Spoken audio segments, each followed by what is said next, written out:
Hello, everyone, and welcome to the commentary zone. As you enter the room, give us a little thumbs up, hit that subscribe button, notification, tell a friend. Come join us in discussing these stupid shows TLC puts on.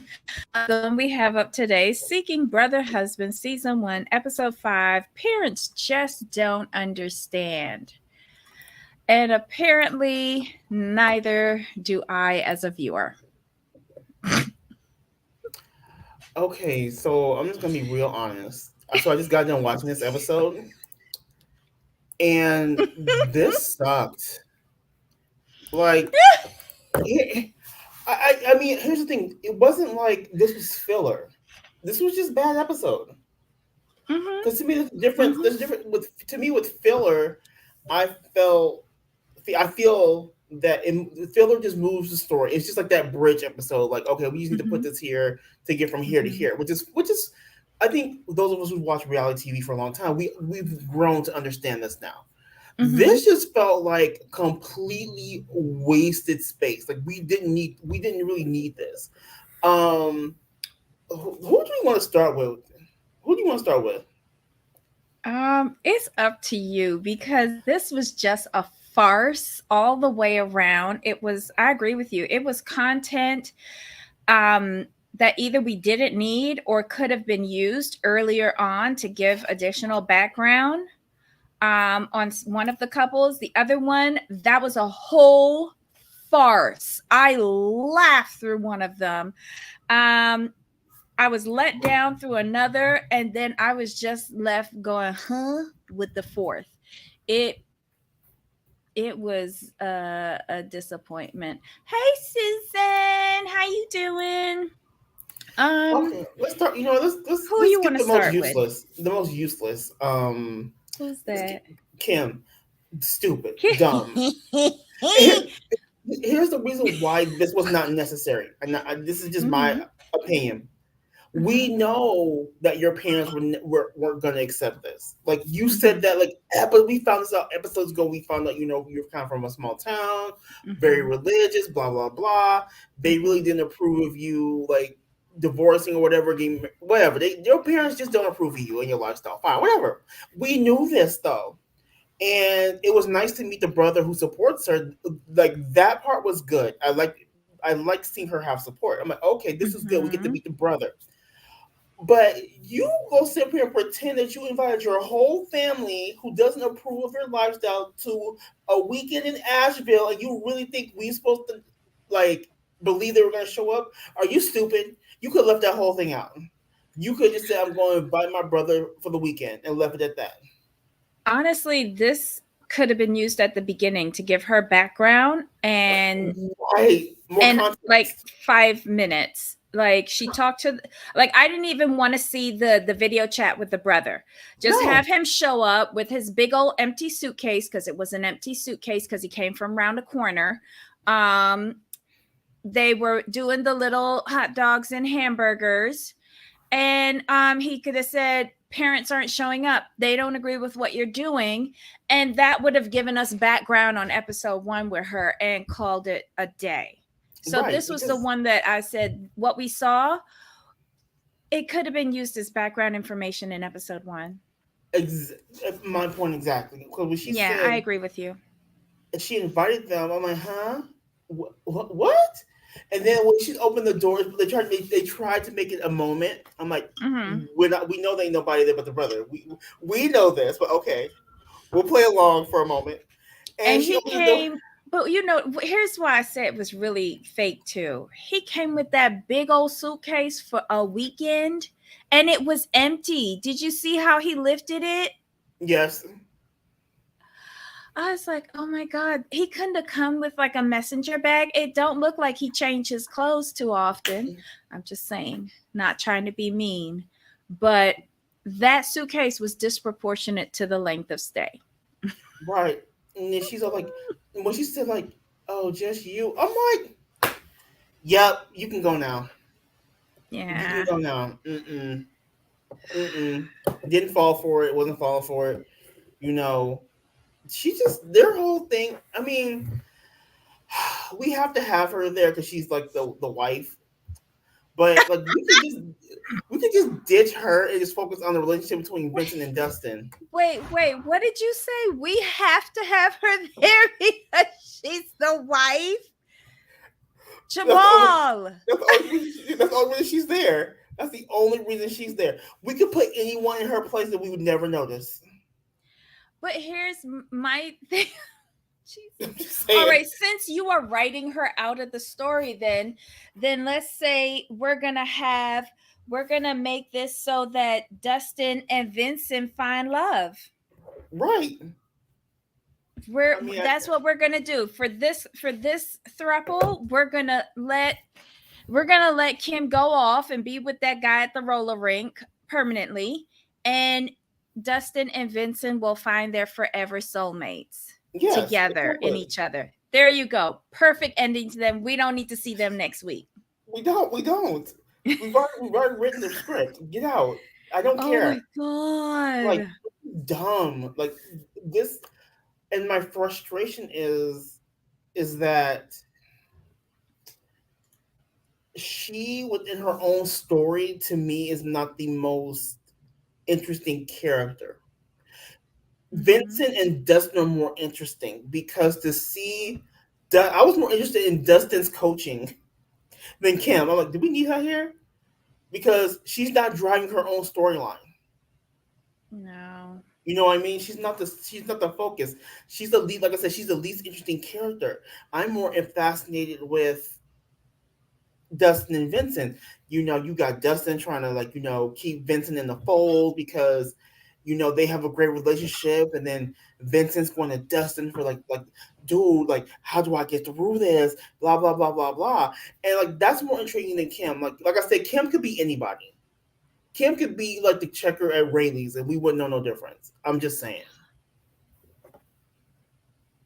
I'm just saying. She could be. She could be. I mean, we could put Mike. We could put Mike's mama in her position. It would be the same thing. It would just. She's She not was a interesting character. disappointment. She She was a was. disappointment. Oh my god. All right, so let's move on from disappointment one. What's next? What's her face? Shara and Noble. Now, here's the thing with this. Here's my whole thing with this. I like the conversation between her and Valentino. Mhm. I'm going to need her to get off this baby storyline. Ma'am, you're like 42, 43, so okay. If you want to Mhm. stick with the storyline, we're not believing you. I'm not going to go along with this as a viewer. Mhm. Yeah, I'm lies. All right, so that was a good conversation. I'm glad I like Mhm. her because she's very upfront with what she needs. She's very fair. She seems to be very patient. Now Mhm. we're gonna go to Noble. I'm gonna need Noble to sit down somewhere. How are you gonna be sitting up there trying to boo-hoo and blow snot when it seems like she's been communicating with you exactly what she needs and you have made no changes? She said from the jump, you move like a single person, and I'm not looking for that. Mhm. And you continue to move like a single person. And like you, Debbie, I'm gonna have to go with you. He just want to come back so he have a place to stay. Yeah. He's homeless and jobless. And that's I what it is. feel that they allowed him to be on this show. I don't think she has had sex with him since they removed him from the home. I think Mm-hmm. things ended really badly with Patrick. I think he probably was going to out her unfavorably. So they said, okay, you could come on this show, get a few coins so that you could get yourself set up and go on about your business because we are washing our hands of you. And that's how we have Valentino here. But my frustration with this set of people. Noble is Noble. We saw him from opening that he was homeless. Patrick has extricated himself from this. Good on you, Yep. Patrick. Yep. Valentino, here's my problem. When we have scenes with Valentino and Chara, Chara is like a junior high girl. Like that's how she thinks. Mm, It's very immature and very la la land unrealistic to me. And maybe it's because I'm older than her, but when you keep on reiterating that she's 43, I'm like, bitch, you grown. And you grown enough to be in a relationship with multiple men at the same time while you're married. Now, Valentino, I don't have a problem with him because leaving Patrick aside, because I feel that Patrick is a grown up here, but he's a grown up that's over it. And he's just like, girl, go and do whatever you want to do. I'm not dipping in it, so I'm not going to catch nothing from you or whoever you sleeping around with. But Valentino, I have to give him props because he is holding firm to, yes, I do want children. Do I want them now? No. Why? Because realistically, it isn't the best thing for me where I am in my life right now. And I'm not sure why she's not hearing that. Just because you are living off of somebody else doesn't mean, without a care in the world, okay, doesn't mean that other people don't understand their own personal responsibilities. Valentino is a very mature young man who is not in these streets dropping seed and watching it, propagate all over the place. And that's to be admired. This foolhardy storyline that she has where she wants a baby at 43, too little, too late.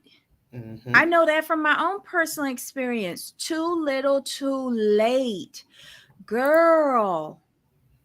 And you trying to pressure this young man when he has the best mindset out of all of y'all stupids is killing me. It truly is killing me.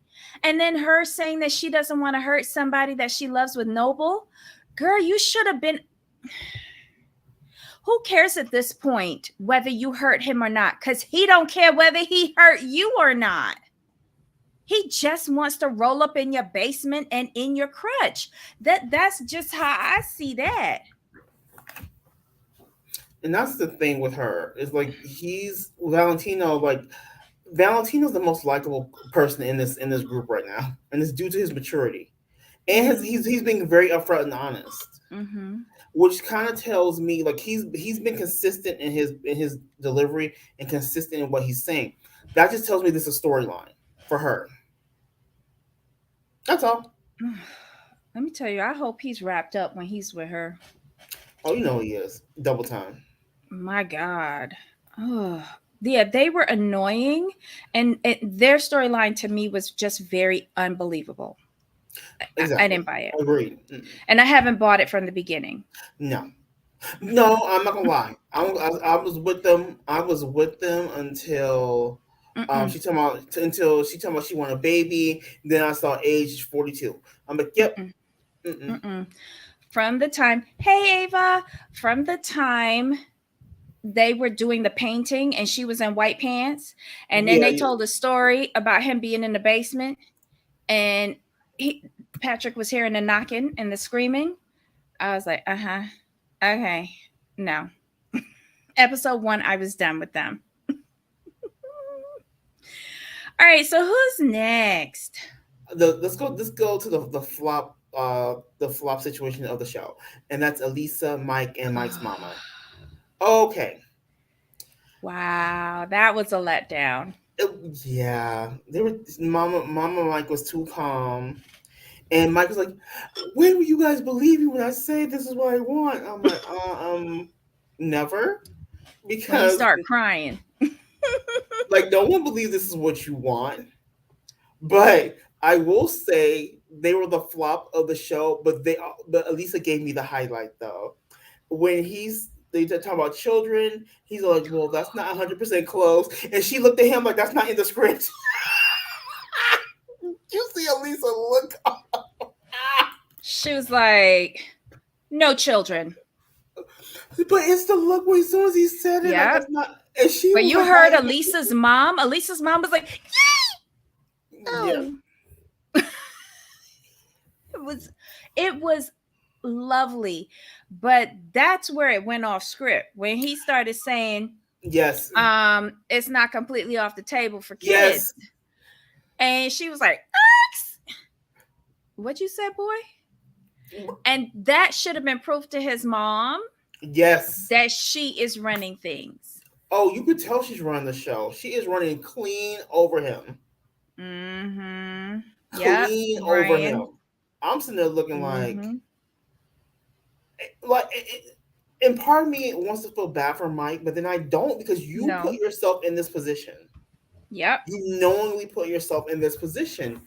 And Mike, you again, sir, like you are gainfully employed, probably with the great benefits, lots Mm-hmm. of earning potential. You can pull better than Elisa. Mm-hmm. She's His not. friends need to hook him up. I mean, she's. I'm gonna say Elisa's not ugly, but it's not like if you left her, you couldn't find someone just as good or better. Remember his friend said that he don't want to be alone? Right. I agree with that. That, and I feel she do tricks, like ping pong ball tricks. I feel she do that. I feel she got a hoover in her mouth. Something. He's kind of Something. he's a oh, never mind. I'm gonna say it. What? What Say we it. find out down the road Mm-hmm. that the reason why he's staying with her is because either A, she's the best he's ever had, or Yeah. B, she was his first and only. I don't think she was the first, but I think she blew his back and his balls out. I do. Like he's like that's like escort service type of stuff. That's like Thailand lady boy kind of tricks that he getting from her. Oh, it has to be something because I, for him to put up with that, and to a degree, I'm kind of on his mother's side to a point only because she wants the best for her child and she Mm-hmm. and she knows something was no, she knows something is going on. I mean, we can all see it. And Mike, we don't believe you because you don't sound confident in what you're saying. Mm-hmm. Yeah. And I will say that he probably lacks experience. I wouldn't Yeah, say he was all the way a virgin, but I right, will say he lacks experience. And I feel like the little tricks that she does know has him mesmerized and like it's the best he's ever had. So she's just gonna go with that. right. I can see that. But there was no Mm-hmm. fighting, there was no real argument. There was just kind of a grown up adult conversation. The mom is not believing any of it, and I'm glad Mm-hmm. she's honest with that. I mean, Yeah. she's not being mean or rude to Elisa, but she's just saying, "This is what I see. I'm not buying this, but it's their relationship." Yeah, like she said, I will always support my son. I just don't support this type of relationship. And Hmm. that's all she can do because he's 35. Like, child. Poor thing. Poor thing. Um, he still hasn't cried yet. And next week is the finale. He better be crying on that beach. I'm just saying. Anyhow, anything else with them? Nope. All right, let's move on to Kenya, Carl, and Tiger. Oh, and Elisa was my disappointment. Kenya, Carl, and Tiger, this was just the fakest thing ever. Oh,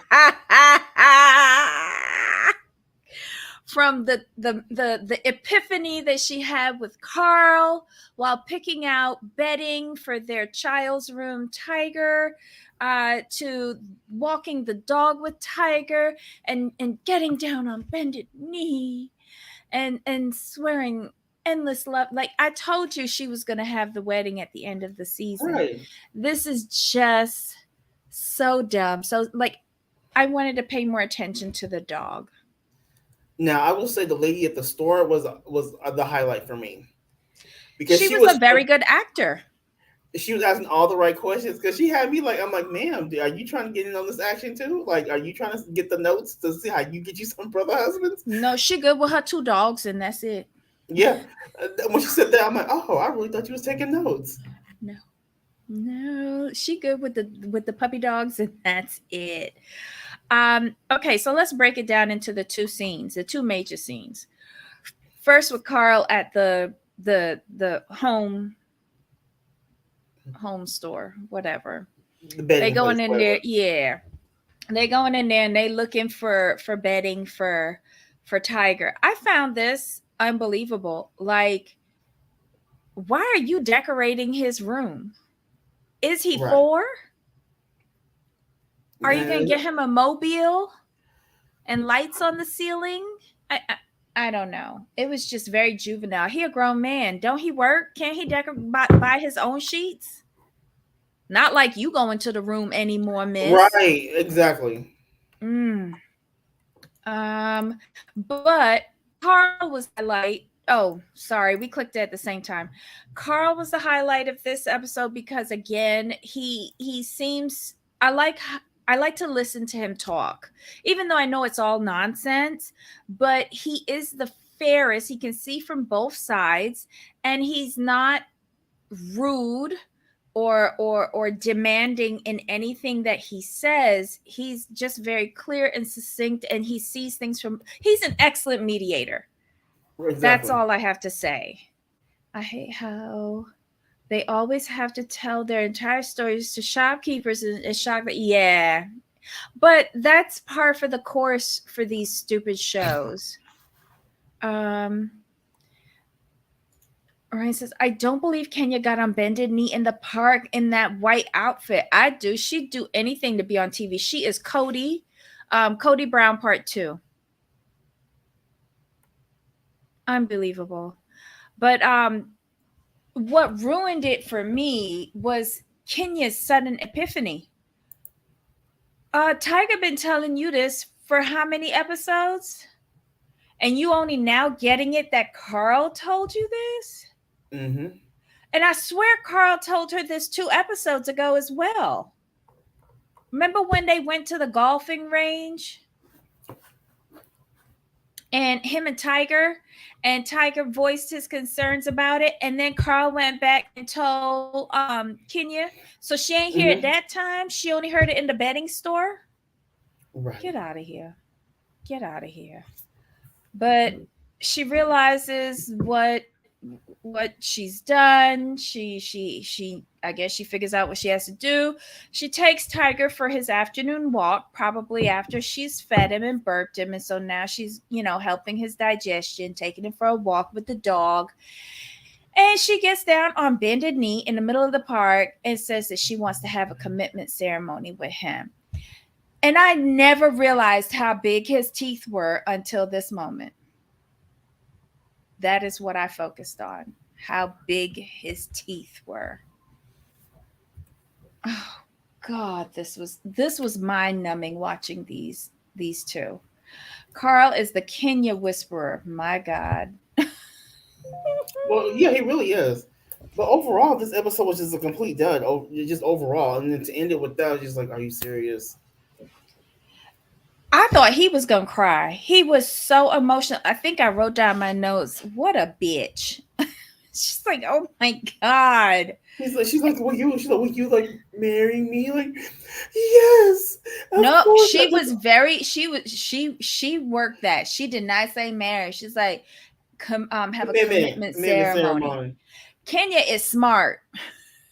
Kenya is smart. And, that's all I've ever wanted. I'm like, oh God. Mm-mm-mm. I was just like, can I turn this off yet?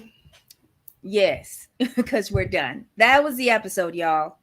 Seeking Brother Husband, season 1, episode 5. Parents just don't understand. Just so that y'all know, side note, it was a Costco run day today. And I have 2 recommendations, y'all. I have 2 recommendations. There is, hold on. There's a brand new lemon blueberry loaf in the bakery section. It is to die for. The cake itself is very moist and it's not overly sweet. The blueberries That's and lemon good. are a really good pairing. Um, and it's a nice alternative to a coffee cake. Just a lot lighter than coffee cake. I find coffee cake very dense, but this is like a nice light springtime alternative to coffee cake. I highly recommend it, and it's $8.99, and it's a huge loaf. Um, if you're like me, where it's just only two people in your household, you can take half, put it in the freezer, and eat it whenever you're ready. But I loved it. And then the second item I got, Kirkland Brands brought back in their margarita wine mix.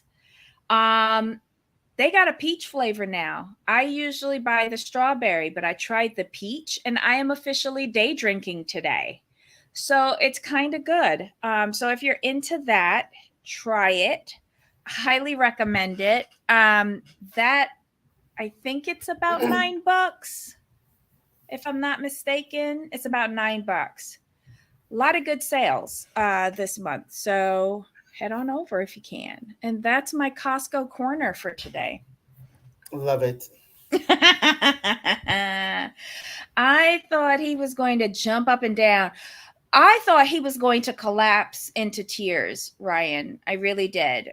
Um, he's coming across to me as very juvenile, like or immature. Like he kept on pouting and pouting and pouting until he got what he wanted, and he did it by manipulating daddy. So he got mommy to say okay. That's how this whole scenario with this commitment ceremony came across to me. And he's trying to do this to get security. And you're never going to get security from someone like Kenya because you are disposable to her. Point blank, period. She told you you can't get it up. You can't scratch her itch as much as she wants you to. And therefore, she is transitioning you. So she say transition, you say trade out. It's the same Hmm. thing. It's the same thing. You are done and over with. Your expiration has come and gone, and she is doing a purge of her pantry. Sounds sounds incestuous in a way. It's just very weird their dynamic. And I guess she's holding David in her back pocket in the hopes of getting season 2. But TLC, don't waste our time with a season 2 if you're gonna bring on these wet mops again. I don't want to see none of them. None. Mm-mm. I don't want to see none of them.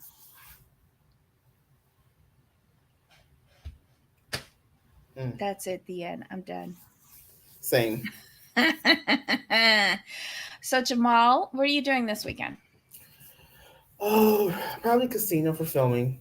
Pretty much that's what I do on my weekends. Just go up there, film, and you know, relax a little bit. That's my Mhm. escape. That's your escape? Yeah. Okay. Well, What you about you? have me, not a thing. Work. Oh, that's right. You That's work. about That's right. it. Work. So it is what it is. But guys, it's been a blast. Join us back here next Thursday and Friday, but we'll be continuing these stupid TLC shows. What's coming on after Brother Seeking Brother Husband goes away? I haven't seen anything yet. We have to figure that out because there has to be something good that's coming on Sunday night at 10. Right? Is it Smothered? Is I Smothered coming hope back? it's not them teenage girls getting pregnant. I can't watch that show. Nah. I cannot watch that show. And we tried Um too, and we just couldn't do it because the parents were being stupid as well. I oof. still remember. I still remember that we tried watching it, and we were like, I'm like, what's wrong with these parents? And we just said, no, we couldn't do it. There's only one episode left, I think. There's one more episode of this torture, Ryan, and then it'll be all done. I hope so. I hope so. But that's it, y'all. Thanks for hanging out with us these last 2 days. We really appreciate it. Love all of you to pieces. Guys, have a wonderful weekend. Stay safe, and we'll see you back here next Thursday and Friday. Yep. Jamal, any final thoughts? No, we're good to go. Until next time. Of course. All right, y'all. Bye.